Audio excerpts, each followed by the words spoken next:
Well, this is an exciting time. I am by far and away the least capable person up here. We've got a tremendous panel of folks that have worked hard to get here and to present some fascinating, ice-breaking, just tradition-breaking information.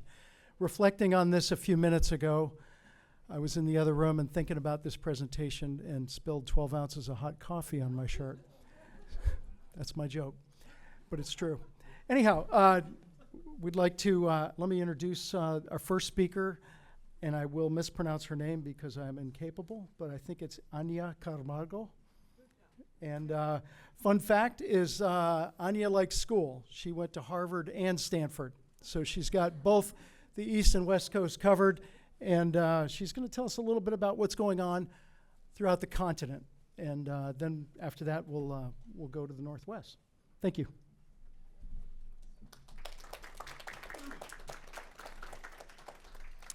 I have so many more fun facts than that.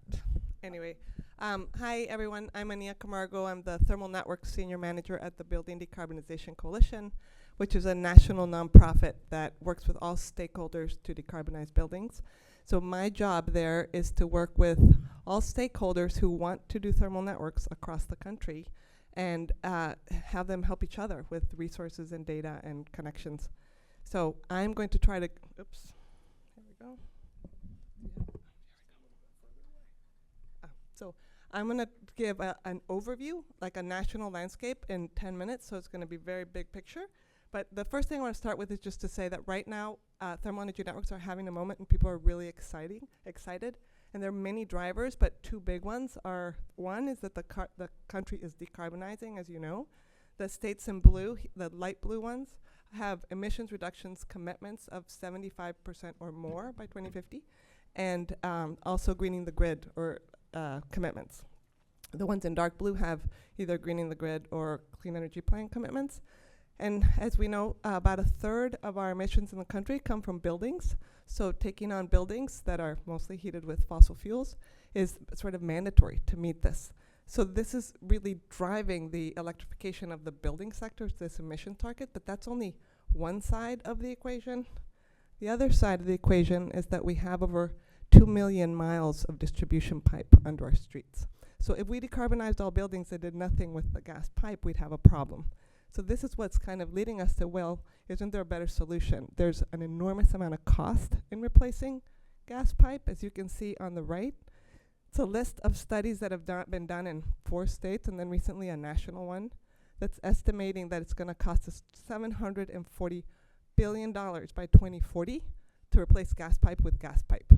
And so the obvious thing is, why aren't we instead replacing it with something that won't become a stranded asset and will instead be something we want past 2050?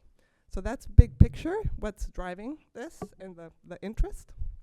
There's many other things like the IRA, but this is a vast generalization that I am putting into a PowerPoint page. In all of these states that are really interested in this, it started with advocacy. And it's different groups of people who care about different things.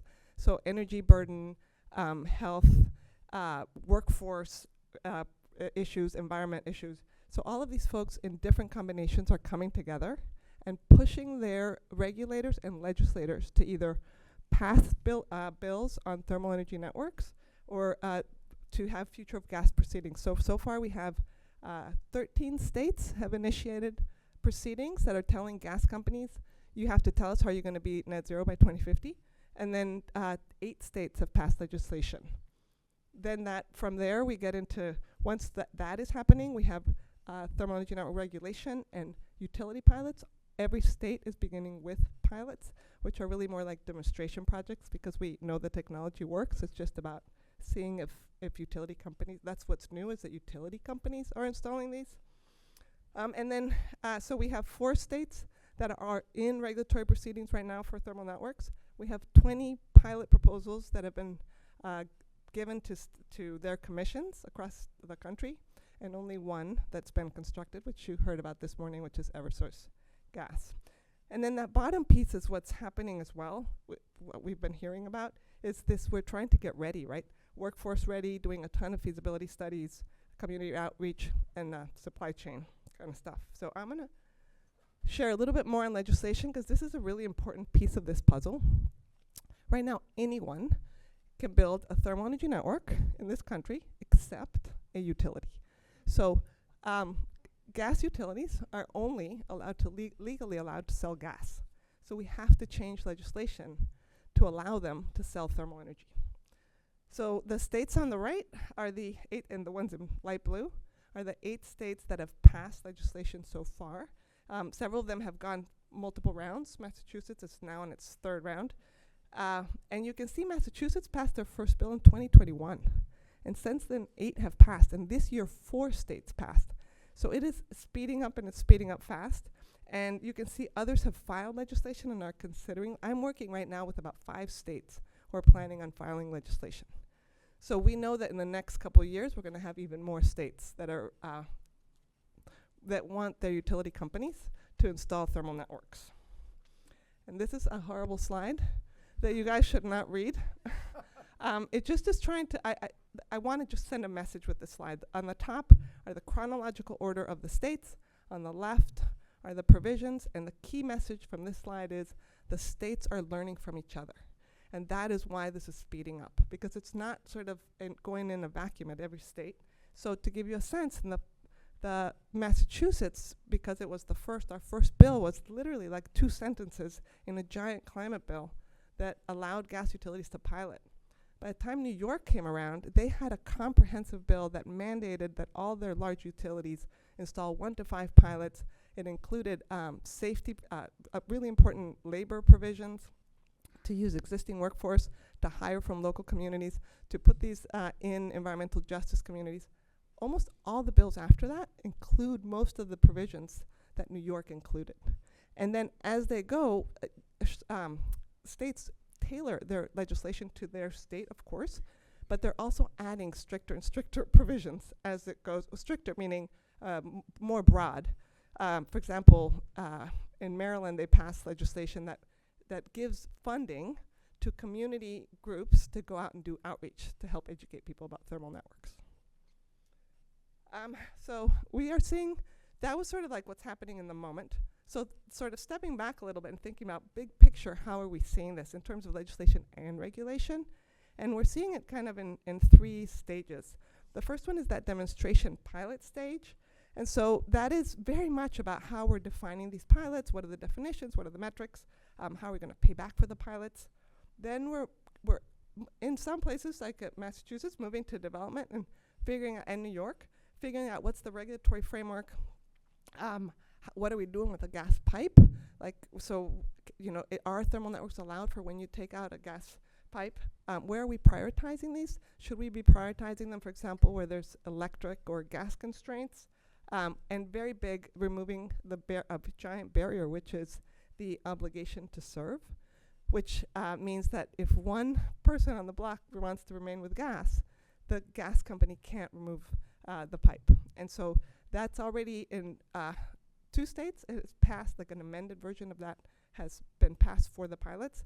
And in Massachusetts, if the current bill that has been compromised gets passed this week, it'll allow the Department of Public Utilities to basically amend the obligation to serve so that gas companies can meet the obligation with thermal energy. And then thinking really like what's ahead, we're trying to develop a thermal market, right? That is the big picture image. And so to do that, we need to start doing some integrated planning. We can't have gas on one side and electric on another. We have to start doing joint planning, and potentially even with the water utilities. Like we have to disincentivize all new gas infrastructure everywhere, but also anywhere where there's going to be gas infrastructure, really putting thermal networks as a potential option. Looking at ownership models. Right now, utilities have a monopoly, and it's not clear that that's going to be the future, right? If like we just heard from Kenza Energy that they're coming in, so if there's private institutions and munis that can do it, and other folks can do this, how's that going to work? And then, of course, the biggest one is how are we going to finance and what's going to be the rate design around this. And so that's going to be worked out after we get all this data from the first demonstration projects. I want to just touch briefly on Vermont, because they're different. They're a smaller state, and they have one utility, and it's just a small portion of the state. Most of the state has delivered fuels. So they passed a different bill from everyone else, which allows almost anyone to build a thermal network. But it also authorizes municipalities to create their own utility that's not overseen by their utility commission. And I'm not going to go into all of the why it's a big deal in Vermont, but that's Vermont there. All of those little red dots are communities who are right now exploring having a thermal energy network. And all of the little gray dots are where thermal energy networks would make sense, because there is waste heat or commercial buildings or industrial buildings or some other source where they could have, there's more thermal energy that they could tap into. So this is it would be nicer to have pins, but I don't have that. So we have confirmed at the BDC over 100 sites, and thanks to NREL for sharing some of their data with us. We are still in the process of going through it. There's probably many, many more. And so this map is a little hard to read.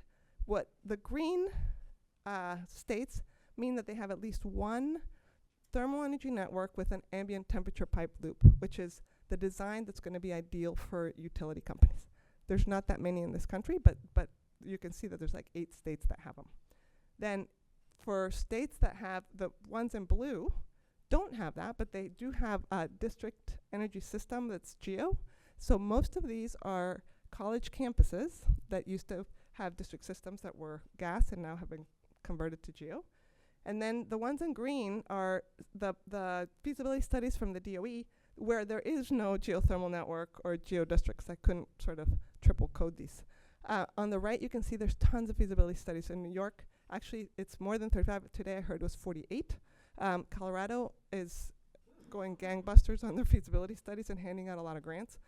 Massachusetts has 13, and then you can see the DOE design grants. There's 13 communities that have already submitted their proposals, and we should be hearing about their next phase soon. So I just want to say that this is the non-utility portion. So there's tons of activity happening, and then the utility stuff would be on top. This is it. So there's also an advocate coalition, and remember how that first process slide showed that it begins with advocates? So these are folks who HEAT and BDC work together with all of these folks to get them the resources they need to advocate for tense thermal energy networks in their state. And oh gosh, unfortunately, this is very small. Research and data, that's the key thing for right now. We have to learn as much as possible, and this is a diagram that comes from HEAT. The idea being that they're using data from the pilots, they're modeling, finding out what are the optimum models and looking at all the impacts. Emissions, grid, costs, ecology, health, equity, and of course we're going to get tons of data from the pilots and the grants, and really everything that we design in the future is going to be based on this data. So my plea to all of you is, if you're working on pilots, please share your data, because the way we can speed this up and do this well and to bring down the costs is with data.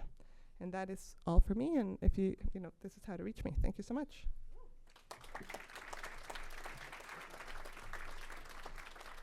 All right, you've all got some homework. That was 10 hours worth of stuff in 10 minutes. Ania's website at BDC is amazing. I use it once a week. And this presentation, all the others, will be on the website for NY-GEO after this. You got to go back and see this if you're building networks. This is important information. Thank you for all that. Next, we have Holly Braun, who comes to us from the beautiful Pacific Northwest all the way to New York City. And interestingly, she is probably the only person who started her career with Ernst & Young as an auditor and also built a yurt in her backyard. That's what I call straddling paradox. But welcome to Holly Braun, and let's hear what she's got to say. Okay. Thank you, Will. And thank you, Ania. I think it's a really good, you got a flavor for all of the elements that are involved, and maybe there's even more, but you got a flavor for a lot of them that are required to advance these systems and some of the barriers that we're facing. Okay, I hope my slides come up. Yes. Okay, no problem. Okay, options. That's nice to have options. I think this will work. Good afternoon. It's nice to be here. I am at a standalone gas utility in Portland, Oregon. So yes, a long way. I think further than the UK people. We figured it's about halfway. But we have been working to advance this, really driven by a decarbonization ethos. Not really a mandate yet, but an ethos, and just seeing the trajectory of where energy policy is going. But then we also got some legislation passed in the last session, actually in Washington State. We have a small part of our service territory in Washington.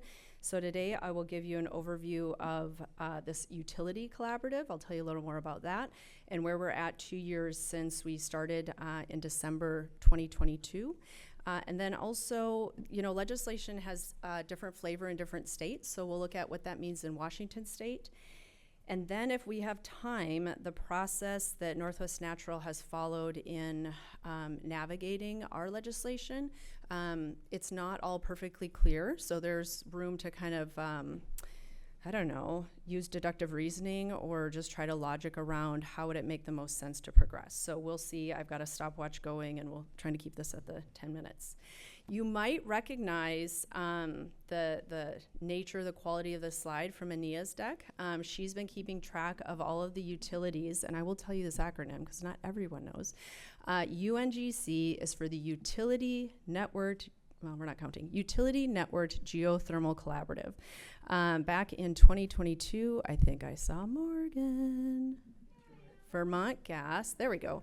Vermont Gas was kicking off their internal team to launch this work for thermal energy networks for the utility and all the different departments of their company that would need to be involved. And I was super curious and a little jealous and just said, can I come sit and watch and just sit in the room with you? And by the end of that day, it was clear that the questions that Vermont needs to navigate are the same ones that we need to in Portland, Oregon. We're all investor-owned utilities. We face carbon regulation. We're not building a lot of new gas because of all of this. And so being able to, and we have this regulatory construct. So how do we navigate all of that, and might we do it faster if we did it together and be smarter? So we thought, well, it's probably not just us. There's probably a few others. So 10 of us came together in December 2022, and now there's 27 utilities that are all part of this. We meet quarterly, and a couple Canadian gas utilities have also joined. And so Ania has calculated that we represent 46% of the natural gas customers nationwide. It's pretty exciting. You can see where there's pilots. All right, so we came together to try to figure out which policy would be helpful to accelerate adoption. And all policy is not created equal. We're learning from different states, like, which ones look good over there? And you do get opportunity to help influence this. So when Washington was deciding on theirs, there were quick questions, you know, getting last minute, and this will, I guess, kind of feed into some of the wins. But saying, you know, what works for us, what can we support? And because we had examples in other states and we were already connected and we're hearing their stories, it was a lot easier to opine on how we wanted our policy to look or our legislation to look. You don't get everything you want, but at least it's a good starting point. So learning from each other on the policy side, financially understanding, and this still isn't solved, but the business model and the rate structure that would be consistent with a utility model that a utility could support. And part of this is if you don't have policy mandating it, then you need to make a case internally to your, you know, executive leadership. You need to be able to show that this is a good investment for the utility. We've also talked about funding that is outside of utility rates, and so trying to help each other identify, you know, where are those sources. Sometimes that might be competitive, but it's still good to be sharing and hearing those resources.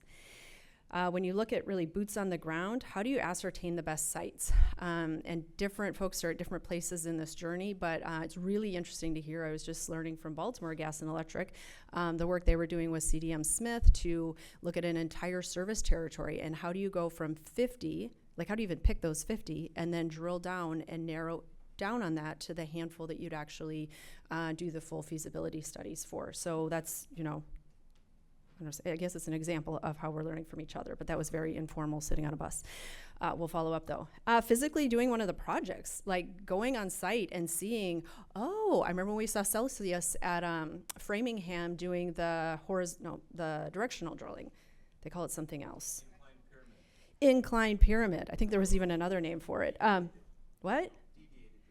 Deviated, which sounds like a little ornery, but I think that other one sounded not as ornery. You get it though. So how do you physically go about doing one of the projects? If you sat in on the Eversource one, I mean, oh my goodness, it's so real life and there's a lot to learn, and it's nice to not be going first on that. And then we're also trying to share resources in this space, and HEAT has been very helpful for us in doing that. Although we do need a website to be able to really have a nice library of that for ourselves. It's also a really nice support network. And I apologize, this is like the cheesiest graphic, but I don't know, it kind of works. This is like how we're working together. Yes. So high five your neighbor. Support network, there's like sometimes a very small handful of people at a utility doing this work, and you feel kind of off on your own. And so to know that there's others working on this too, and that you have like-minded folks that are, you know, helping navigate this path, it actually is very morale boosting.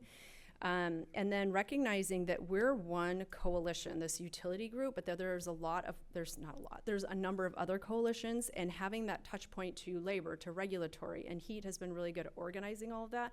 But then we have meetings, I think once a month or maybe every other, where there's a representative from each of these coalitions that all meet together, and there's that two-way communication. So recognizing you don't solve any of this as one coalition, you really need to be working together in this coordinated effort. Okay, some of the wins. Yep, we can do this, going fast. You know, IRA, that was great, 30-40% tax reduction, but then last November they came out with this amendment that said you have to own the entire system. You can't have that bifurcated ownership. So we're like, that doesn't work for us. Okay, so, but we're already organized. So it was easy to write one letter and then disseminate it around and say, all right, everybody put your own company logo on this, get your own VPs to sign, and get that sent off. Because we were already organized, it made it very easy to, you know, act quickly on a timeline that included a big holiday, 2 big holidays. Having a network ready. So I alluded to this before. When these bills are getting passed and formed, there's some quick decisions that are being made. So to get a call from your lobbyist and say, okay, how much does it cost to put in one of these systems? I don't know, there's so many variables. But I could call Eric at Eversource and say, you know, can you give me some metrics or, you know, something to base this on, and a couple other people, and then I could at least put out a defensible number. So it's really nice to have that quick access to information. We're also, and this is a lot with heat as well, but our regulators, this is new space for them as well. And so how do you help them get up to speed faster so that they can regulate what your submissions are, and organizing yourselves so that you're submitting similar filings to make it easier on the regulators? And then we've done a few tours. Oh, that was the edit I found. Okay, so we did City of Troy at the Albany conference last year, and then Framingham, that's what this picture is.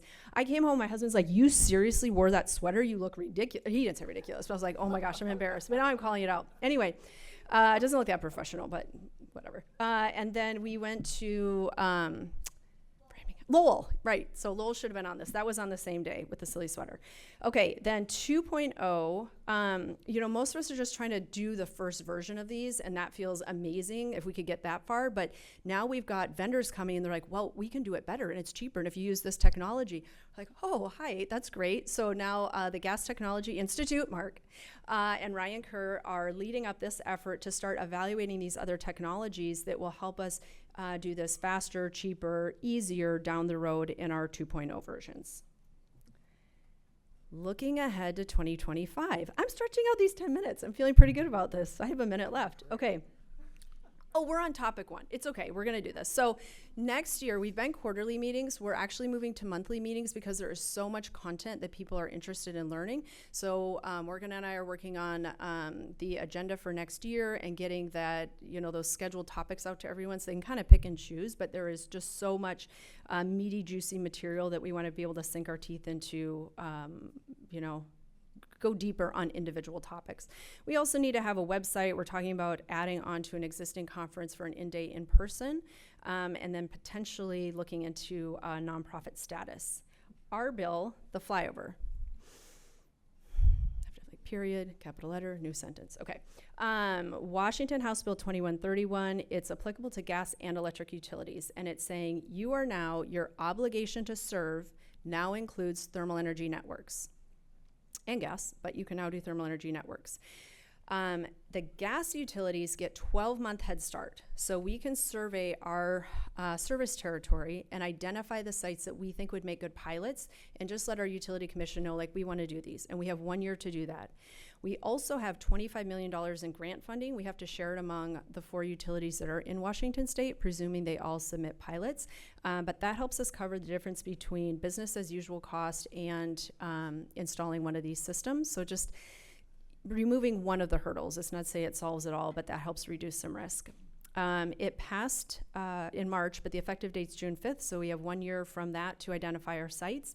And then construction needs to be complete in 30 months, which is December 5th, 2026. And I am at time, so I'm not going to explain our process, but I do want to say quickly, we've been able to, this is a rendering of the site, but we've been able to identify a site, and I feel like move pretty quickly because there is this alignment at the state level with the bill. The city we're working with actually contacted us, and they said, you know, they've got a climate action framework that's very robust, and they can't really do anything else for building unless it is thermal energy networks. Our utility already has a 2050 decarb goal. We're hungry for new opportunities like this. And then I was a little concerned how the architects and developers would feel, but they were very supportive. So, you know, it's not a done deal, but it's looking really positive that we have a good team all gathered up on this, and I'm excited to report something more concrete next year. Wow. Okay. You're clapping now, but it's time for the midterm, 22nd midterm. How many states have passed legislation for utility network geothermal? 8. Where do you find that information? On the BDC website. Okay. That was the first. Bad results on that. Okay, we'll have to grade in the curve. Second question. What does UNGC stand for? Okay, we got a winner. Utility Network Geothermal Coalition. Collaborative. Failure. Grading on the curve. Okay. Nice job. Thank you, Holly. Keep your eyes out. If you had told me just 10 years ago that the gas companies were going to lead the United States in electrification, I'd have told you were crazy. Now I'm just scratching my head. So I'd like to introduce our next speaker, David Podorson, who comes to us from Xcel Energy.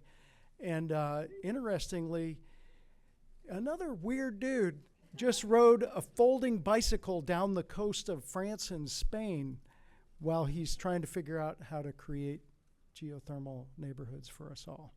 David?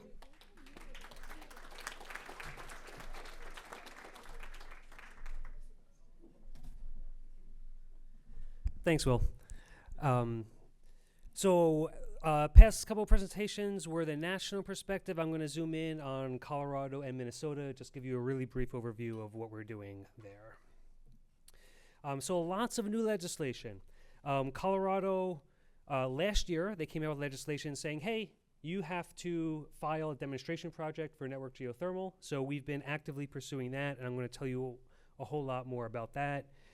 Just recently, a new bill in Colorado came out saying that we have to partner with up to 5 gas planning communities, so partner with 5 communities and install potentially another 5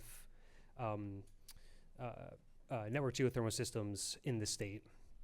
In Minnesota last year, there was the Natural Gas Innovation Act, and that opened the pathway for us to do a demonstration project, which we chose to do. We do have a cost cap for that, which is pretty small, $10 million. So I'll tell you all more about that as well, but that's another implementation project, a demonstration project. And the newest bill in Minnesota is basically a planning bill. PUC has to establish a working group and then come out with a report for the statewide potential for network geothermal up until 2050. And that's brand new too. So that's just getting started, just getting rolling. So I'm going to rewind and go back to the first legislation that we responded to that came out, which is a demonstration project in Colorado. We've done a lot of work on that. We started with municipalities. We reached out and asked all the municipalities who wanted to partner with us on it. From that group, we found locations of gas capacity constraints in our territory. From there, we hired a vendor to do a siting analysis to sort of comparatively compare all those sites. And then we filed it. So we got down to top 5. We filed it just recently, very end of August. And now we're going to continue to down selection. We're going to do design and engineering on the top 5 sites and pick the best candidate or dates from there. Probably not going to get into the ground until 2027.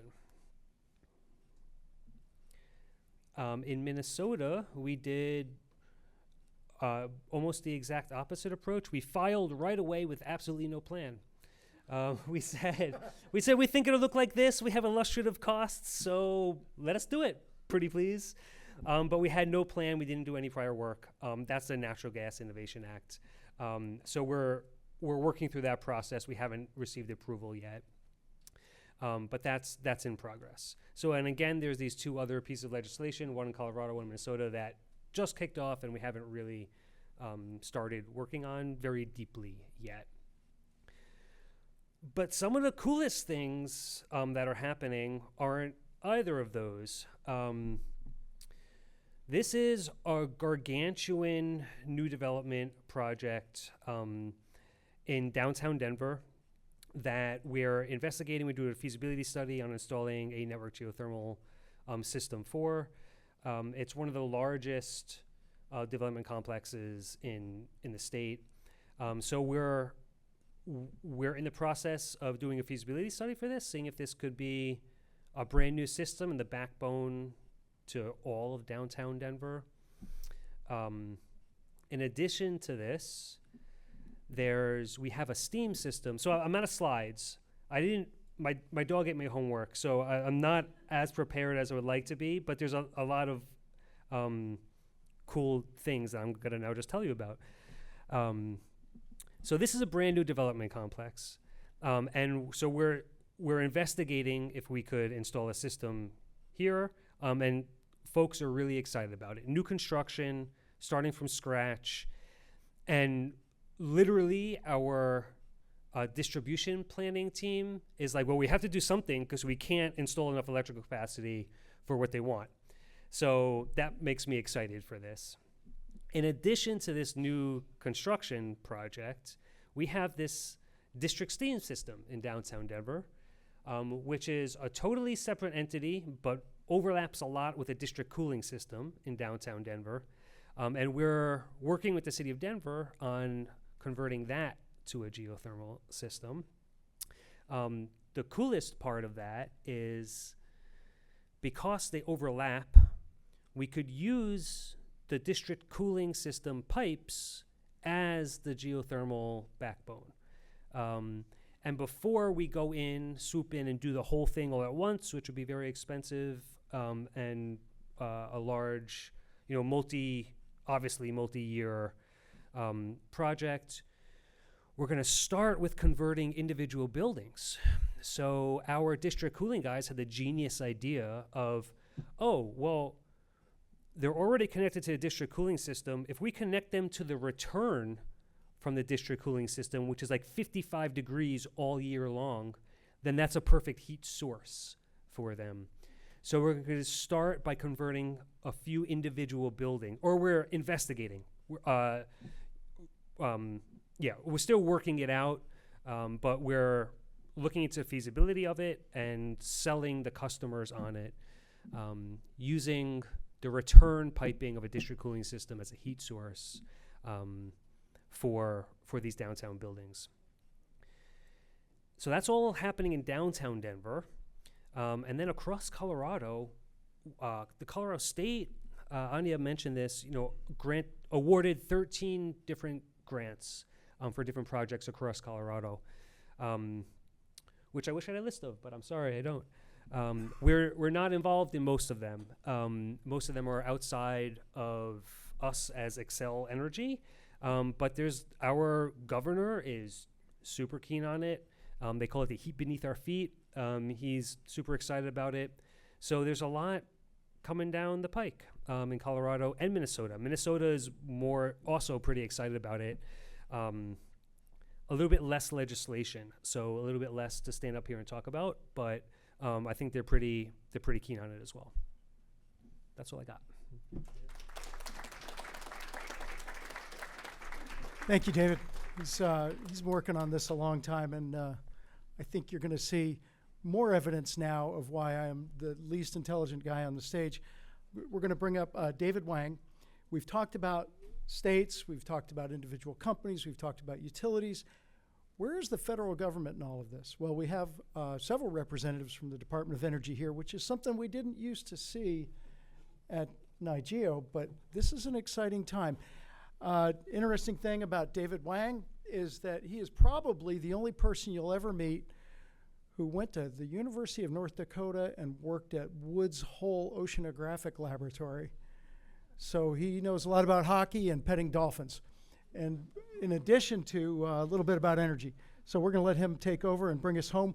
We won't have much time for questions, but we'll stick around if anybody has questions for the smart people up here, okay? So here we go. Wrap it up.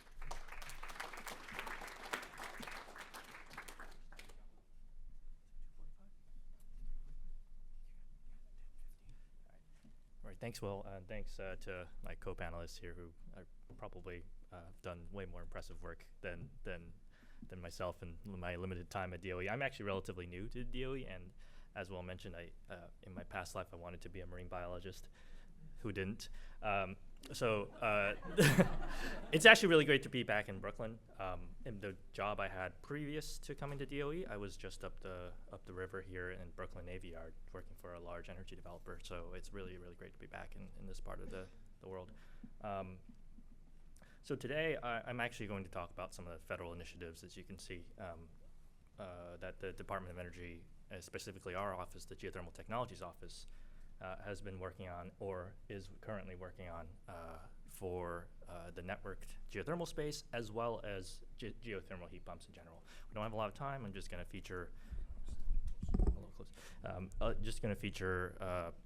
a few different initiatives, two ones that we have worked on in the recent year or two, and then two more that are active and I think might be somewhat exciting to the folks in the audience here. I just want to preface this by saying for those who don't know, the DOE's Geothermal Technologies Office is a program office within the Office of Energy Efficiency and Renewable Energies. And what we do is we fund and facilitate research and development and demonstration projects across the nation in order to advance the deployment of geothermal technologies.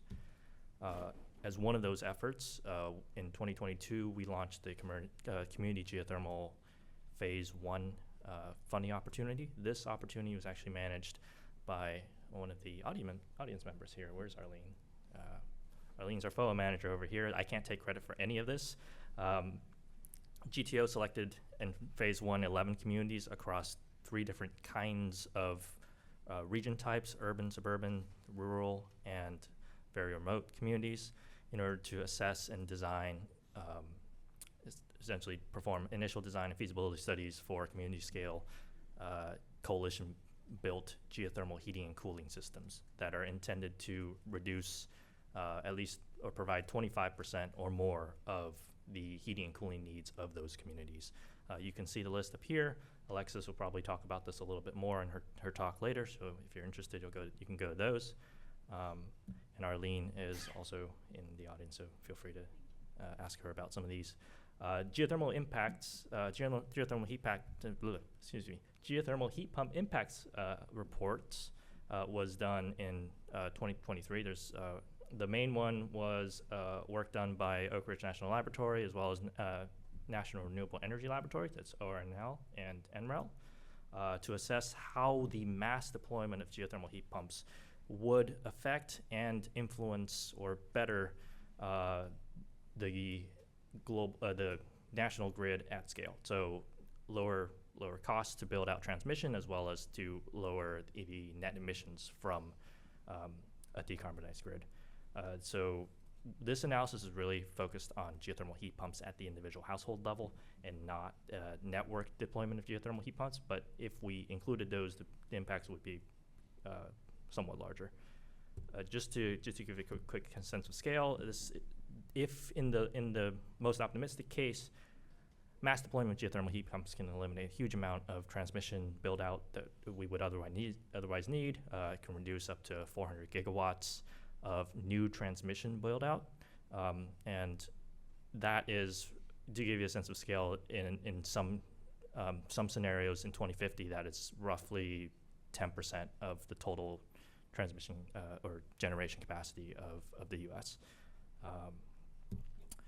Another initiative that we are currently working on is called the Pathways to Commercial Liftoff Report. And this report is a second of 2 geothermal-focused liftoff reports It's a cross-office collaborative DOE report. The first one was focused on geothermal power. It was released earlier this year. This one is focused on geothermal heating and cooling. Many of the stakeholders represented in this room are the target audience for this report. So the geothermal heating and cooling liftoff report is intended to provide a common fact base between the public and the private sector to have a uniform set of understanding of the costs, the incentives, various perspectives from different stakeholders, the blockers for achieving commercial liftoff. I'll tell you what that means in just a bit. Regulatory considerations, schedule, how we might envision liftoff to occur. And when we say liftoff, what we mean is by 2035, can we achieve some sustainable degree of market depth? Can we achieve broad adoption of geothermal heat pump technology across the US? And then can we achieve cost competitiveness or even cost parity in a lot of cases? This will then sort of enable us to get to additional goals of trying to deploy, let's say, about 28 million geothermal heat pumps by 2050. To give you a sense of perspective, we have roughly 2 million equivalent households that have a geothermal heat pump in the US, and that's growing at about 5% a year. The question is, how do we get to the 15x increase in roughly 25 years from now? For those of you who are interested in being part of a set of discussions between public and private entities, registration is now open for this conference called Deploy 24. We encourage all of you to take a look at the website. If you're interested, register. We'd love to see you there. This is hosted by DOE's Offices of Technology Transitions, and we welcome investors and others, investors as well as doers who are most important to this enterprise, as well as regulators, to come and have a common set of dialogues. This is an initiative that we are very excited to announce. This is called the Partnerships to Accelerate Training and Hiring, or PATHS Prize for Geothermal Heat Pumps. We call it GHP PATHS Prize. This is a prize that is targeted at probably many or the majority of folks in this room. This prize aims to stand up regional partnerships to build or enhance train to hire worker pipelines. We understand that workforce is a significant issue for much of the geothermal heat pump industry. We know that there are many people who want to find work, and then many employers who potentially can offer good jobs. We want the community to come together and figure out good ways to connect those two parts of the US economy. And that is a enabler, we believe, to achieving that sort of market depth and broad adoption and cost competitiveness that enables geothermal heat pump liftoff by 2035. If you can't see the screen, there's a QR code on the screen. There's also postcards. We brought a bunch. Come find us, or there's some in the back over there.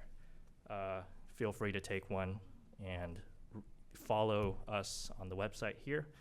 The prize rules are not out yet. The prize will be launched sometime late November or early December, but you can click follow and you'll receive all the important updates. This is just a plug for the incentives and resources that are available through the federal government and resources available on the GTO homepage. There's a bunch of tax credit information here. We're constantly updating these. We have some initiatives to continually refresh the materials provided and then provide a better central source of information to folks who want, especially tax credit technical assistance. We understand that is an area of confusion sometimes. What is eligible? Who is eligible? How do you claim tax credits? How much is available?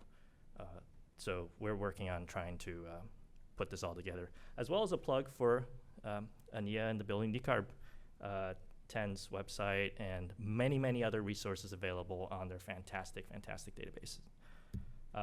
This is a plug for our cross-office Better Buildings and cross-organization, DOE and ASHRAE Decarbonization how to decarbonize your building guide, essentially.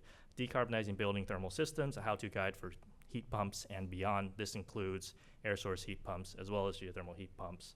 Provides a lot of design guidance for the heat pump world, how to choose a heat pump. This was published earlier this year. For those of you who are not aware of it, I'm sure many of you are, the QR code is up there on the screen. There's also many more resources for understanding what the federal incentives and federal programs are. You can also subscribe to our Drill Down newsletter, which will tell you all about it every month, and upcoming funding opportunities, prizes, announcements that are relevant to the geothermal industry, both power and heating and cooling. That is it for me. Thank you very much.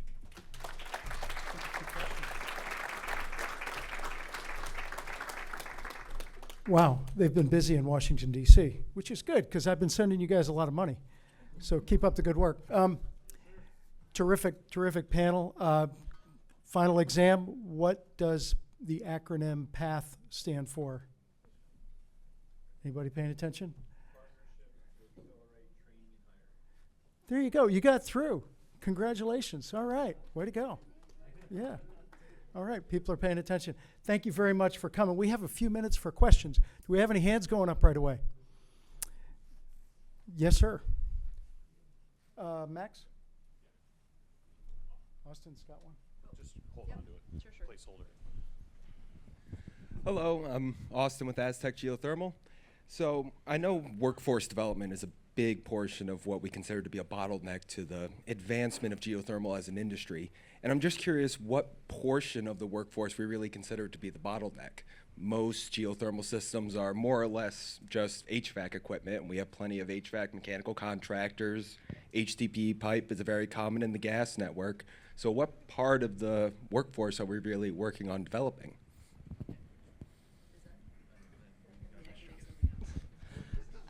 Drillers. That is the part. So I would say that the gas workers, it's very similar work. It's very simple training. It's probably like a week of training to go from being a gas worker to being a geo for the loop. For the HVAC systems, also not that hard to go from air source to ground source. But the biggest thing is going to be the drillers. And we don't, like in the Northeast, we don't have very many drillers, and we don't have a lot of drill rigs. So that's been so far the problem. I don't know. All righty. There is, by the way, a national trade crisis in terms of young folks who are getting into the trades, like sheet metal and air conditioning in general. Geothermal's feeling it in particular because of the drilling function. And there's lots of stories about that. Any other questions? I was just going to double down on that, Will. So we've Thank had drilling for sure, but then just our bread and butter energy efficiency programs, we're trying to like really scale up, like order of magnitude scale up, and like training our trades, getting like certified trades is a bottleneck in just air source heat pumps, like bread and butter energy efficiency. So that's another aspect too. I'll echo that. So drilling and just regular HVAC certification is, and it's a whole patchwork. One of the things that I wanted to mention, I forgot to mention, is that those of you who are interested in being connectors instead of applicants, come talk to us too. There is a second pathway to the prize. All right, this was such a great presentation. We have very few questions, maybe one more. Okay. Yeah, I guess my question is for Holly. On the Canadian side, you said that more utilities are starting to join in the conversation. Is it across the country in Canada, or are you seeing in mostly West Coast, East Coast, or? Good question. So we've recently had Enbridge join and Fortis. So Enbridge being more on the east side and Fortis on the west. I'll add, so it's both. But as far as the driver, I thought it was very interesting that Enbridge, they actually realized that the market was already moving this way towards ground source heat pumps, and that they were kind of late to the market. And so it's not the same dynamics that we're seeing in the US. And I don't know what all the drivers, I assume it's carbon policy and carbon pricing. But they're actually trying to catch up because they recognize that new buildings, 20% were already going in with geothermal. I think Fortis has similar dynamics to what we're experiencing, I believe. Brian? Yeah, hi, Brian Erlab, also Brian. Question about third-party ownership in the safe harbor. If that does not ever get passed through the Treasury, do you see how's that going to impact utilities from being in this space? Poorly. But so I'm not the tax expert. Ryan Doherty, I think, is here somewhere, or maybe not in this room, but at the conference. And one of the solutions that he's sort of proposed is if the utility owns it for 5 years, which is what I believe Eversource did, then that is long enough to satisfy the tax requirements, and then they could. Well, my legal team said you can't gift it to the customer, but you could sell it for $1 or something like that. But I've also heard dissenting opinions on that. I've also heard someone say, no, absolutely not. It's for the life of the equipment. So it's kind of up in the air. We don't have a good idea of what we're going to do. We've been asked via our filings, like, what's Xcel's strategy? And all we've said is wait and see so far. So, But we're not totally waiting, because if you wait, then I don't know. I guess we're proceeding assuming it gets resolved. I think there's more to it, but so it is kind of, we're not just waiting. We are partially waiting, but we're still trying to make some progress in the meantime. So the remedial version of that question for many of us is, how does a utility get the tax credit for putting in the loop and the homeowner get the tax credit for the heat pump? Basically splitting it. Solar guys do it, right? So we have pretty good ground to argue that that's a reasonable business model. Any other questions? Okay. Greg Kamoulis from Con Ed. First, to that same, it's a New York issue as well, right? And the reality is, from utility, we can't assume it's going to come, right? So we have to make sure that we get cost recovery as if we don't get it. So it's a challenge, right? You know, that's not a risk that, private company nor utility is probably willing to take, right? That's a big risk. So until we know for sure, it's almost like it's not there, or we can't count on it, and hopefully it gets realized at some point. So it's kind of not quite there, at least from our perspective right now.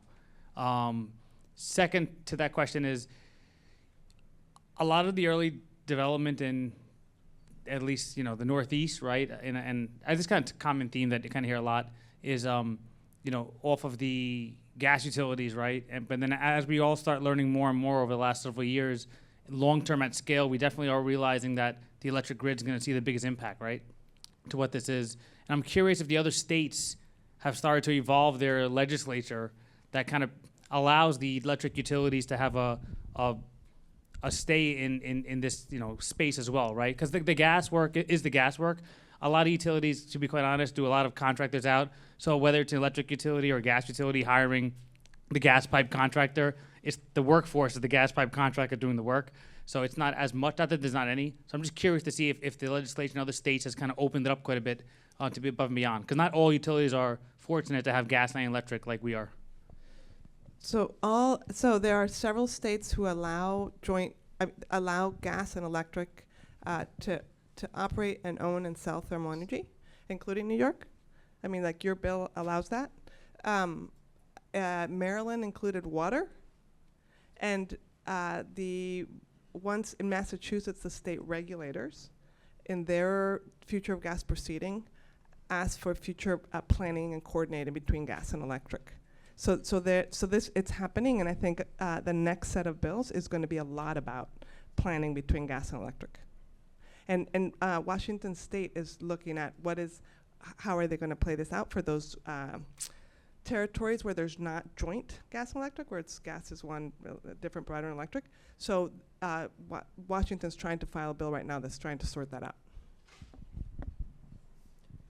We have one more question, and just before Zainab gives it to us, keep in mind, in the background of all of this that's going on with tax credits and so on and so forth, is renewable energy credits, which may, in some states, particularly today, exceed the value of the tax credits.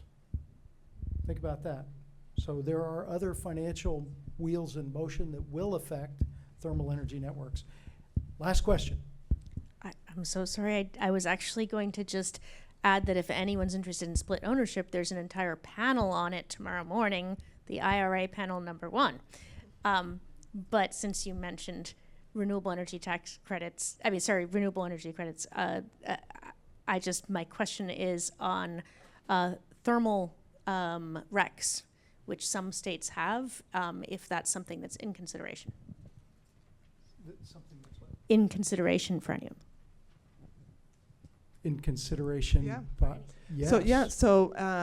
Yes, both Maryland and Virginia have passed recs, and I just found out this morning that Minnesota is going to be filing this year as well. So that's mandatory in Maryland, and it's a carve out. On January 1st, it will start in Virginia. The entire PJM, which goes from Chicago to Virginia Beach, it's voluntary, with, of course, Virginia and Maryland being mandatory. Well, mandatory, the utilities are required to participate. So, And so Minnesota being news to me. Hasn't been filed yet. Okay. Yep. But in our modeling, just for FYI, we do have a social cost of carbon. And in our modeling, which is not finalized, so take everything I say with a grain of salt, it looks like that might be the factor that actually pushes us over the tipping point. It actually pushed us over the tipping point so much that we thought our spreadsheet was broken. So we're looking and checking to make sure our spreadsheet isn't broken. But without that, we don't get over, the business model doesn't get over the tipping point enough for us. Can you give that spreadsheet to the man on your right for that impacts report? Unfortunately, it's highly confidential, so I cannot. Sorry, buddy. all right, it's time for an afternoon break and some more sweets. Thank you all very much.